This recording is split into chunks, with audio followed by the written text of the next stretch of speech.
film que je présente que j'avais déjà présenté en version de travail à Écho d'ici, Écho d'ailleurs. C'est un film qui s'appelle La Cigale, le corbeau et les poulets. Et donc effectivement c'est un peu mystérieux. Malheureusement beaucoup de gens ont cru que c'était un dessin animé parce que ça fait référence, je sais pas, aux animaux. Mais c'est pas du tout un dessin animé, c'est une fable politique qui se passe justement dans la région, à quelques kilomètres de la Bastide-Rouerou, puisque ça se passe à Saint-Pons-de-Thomières, et c'est dans cet endroit-là qu'il y a quelques années, il s'est déroulé une fable, puisqu'il y a un endroit qui s'appelle La Cigale, qui est un bureau de tabac, et il y a eu une affaire de corbeaux, c'est-à-dire des gens, une personne qui a envoyé des lettres de menaces au président de l'époque, Sarkozy, et des balles de 9 mm. Donc ça, c'était l'affaire du corbeau de l'Hérault.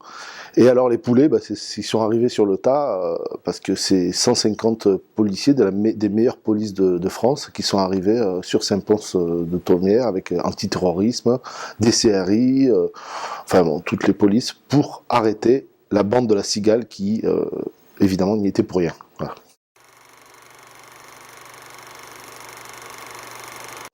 Christophe de Ponfilly, naturellement, j'avais envie de le rencontrer quand, il y a quelques années, en 2002, j'avais tourné un film en Afghanistan qui s'appelait Je déboule à Kaboul. Et comme je connaissais son travail, je lui avais envoyé le film. Et il m'avait répondu très gentiment, et on devait se voir, et en fait il est décédé la semaine où on devait se voir. Donc c'est resté comme un truc, une espèce de choc comme ça, ma non-rencontre avec Christophe, et voilà, ça c'est quelque chose qui s'est passé. Et plus tard, quand j'ai été invité pour diffuser ce film à la Bastide-Rouerou, c'est comme ça que j'ai connu le festival, par Marie, qui m'a invité pour le film.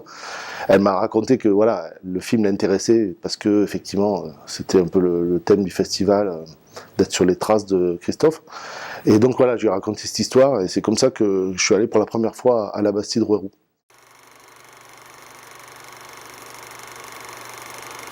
J'ai été très bien reçu par Marie, Philippe et bon tous les bénévoles. C'est un super accueil, il y a une ambiance géniale et donc on s'est très bien entendu très vite et il se trouve qu'à chaque fois que j'ai sorti un film ou que j'ai même un projet de film, il y a eu quelque chose là-bas quoi. Même des films qui étaient très très en chantier, dont on montrait les premiers essais, tout ça. On a fait des projections comme ça systématiquement en fait.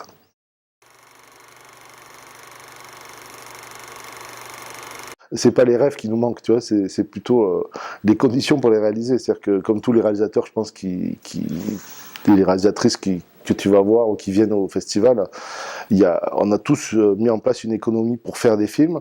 Souvent, cette économie est liée à un système télévisuel, aide et tout ça. Nous, au sein des Mutants de Pangée, notre coopérative, on a développé en parallèle, en dehors de tout ça, une façon de fonctionner assez artisanale qui nous permet de faire des films de façon très autonome. Malheureusement sans chaîne de télé parce que ça les intéresse pas et par contre avec beaucoup de soutien direct, de souscription, mais aussi par le fait qu'on sache fabriquer quoi, avec une équipe etc, avec des équipes de post-prod. Donc voilà, donc nos films sont très déterminés par les conditions dans lesquelles on fait, ce qui fait qu'on met beaucoup de temps à les faire. Et donc mes rêves sont très étalés parce que tu vois le film que j'ai commencé sur la Cigale, je l'ai commencé 6 ans avant qu'il soit terminé. Le film que je suis en train de terminer, le deuxième volet d'une histoire populaire américaine, ça fait 9 ans je crois que j'ai commencé. On en a déjà sorti un et le deuxième sortira l'année prochaine. Donc on est vraiment sur du très long cours. Donc mon rêve c'est d'arriver à faire plus de films en moins de temps. Voilà.